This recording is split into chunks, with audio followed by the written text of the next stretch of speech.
Lingsir wangi sapiturong bisa. Assalamualaikum warahmatullahi wabarakatuh. Selamat datang di channel Horror Story.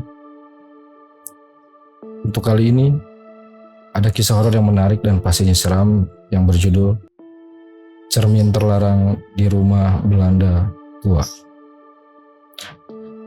Dan sebelum kita lanjut ke ceritanya, tekan dulu tombol like video ini dan jangan lupa tekan juga tombol subscribe di channel ini. Nyalakan juga lonceng notifikasinya agar tidak ketinggalan cerita-cerita lainnya. Dan buat sobat horor yang punya pengalaman horor dan pengen dibawakan di channel ini, nanti sobat horor bisa kontak ke tim admin kami yang ada di kolom deskripsi. Dan seperti apa untuk kisah kali ini? Langsung saja kita masuk ke ceritanya. Lingsir wangi sapiturong bisa. Kalau kamu percaya bahwa tidak semua rumah kosong benar-benar kosong, maka cerita ini bukan buat ditonton tengah malam. Namaku Raka, dan ini adalah kisah nyata yang terjadi saat aku dan dua temanku nekat masuk ke sebuah rumah kolonial tua di pinggiran Bandung. Nama rumah itu Rumah Pancik. Tapi yang kami temukan di dalam bukan hanya debu dan puing. Kami tiba pukul 11 malam. Bangunannya besar, putih lusuh, dan ada pohon beringin yang akar-akarnya menjalar ke dinding. Kata warga, rumah itu terbakar 10 tahun yang lalu.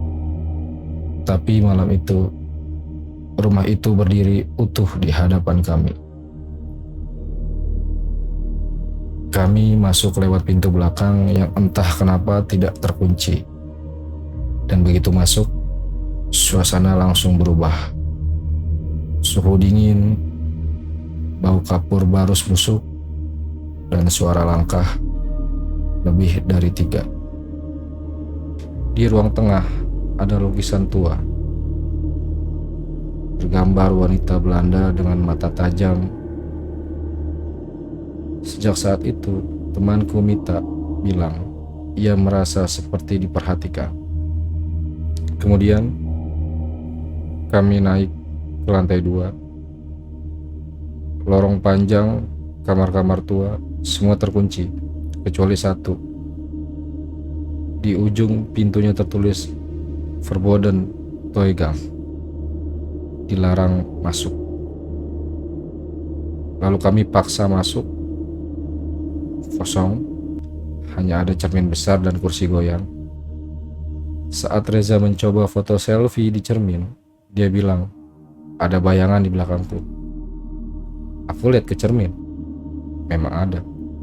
Tapi saat noleh ke belakang, ternyata kosong. Lalu kami kabur ke lorong, tapi semua berubah.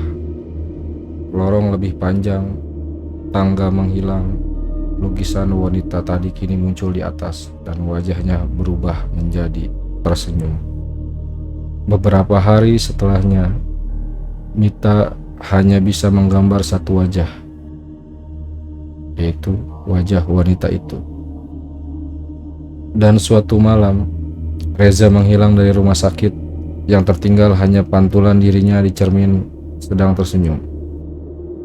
Aku menemukan arsip surat tua, ditulis oleh Clara Vanjik pada tahun 1938, yang isinya peringatan, jangan buka kamar ke-7. Cermin itu adalah jendela. Jika terbuka, dia akan melihat keluar. Aku kembali ke rumah itu yang kini hanyalah lahan kosong. Tapi saat aku menggali fondasi, aku menemukan sesuatu. Ya, ruang bawah tanah. Kamar ke-7 masih utuh. Cermin itu masih ada. Ketika aku menatap cermin itu, aku melihat diriku. Namun bukan aku. Mataku gelap dan mulutku tersenyum lebar. Lalu aku melihat mereka. Reza, Mita berdiri diam di balik cermin, menatapku seolah ingin keluar. Aku pingsan, lalu terbangun di rumah sendiri, tapi ada yang berbeda.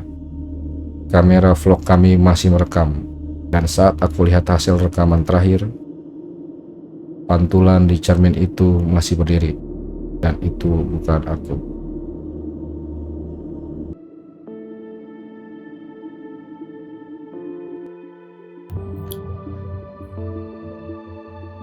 Cukup untuk malam ini, tapi siapa tahu kisah berikutnya bisa terjadi padamu.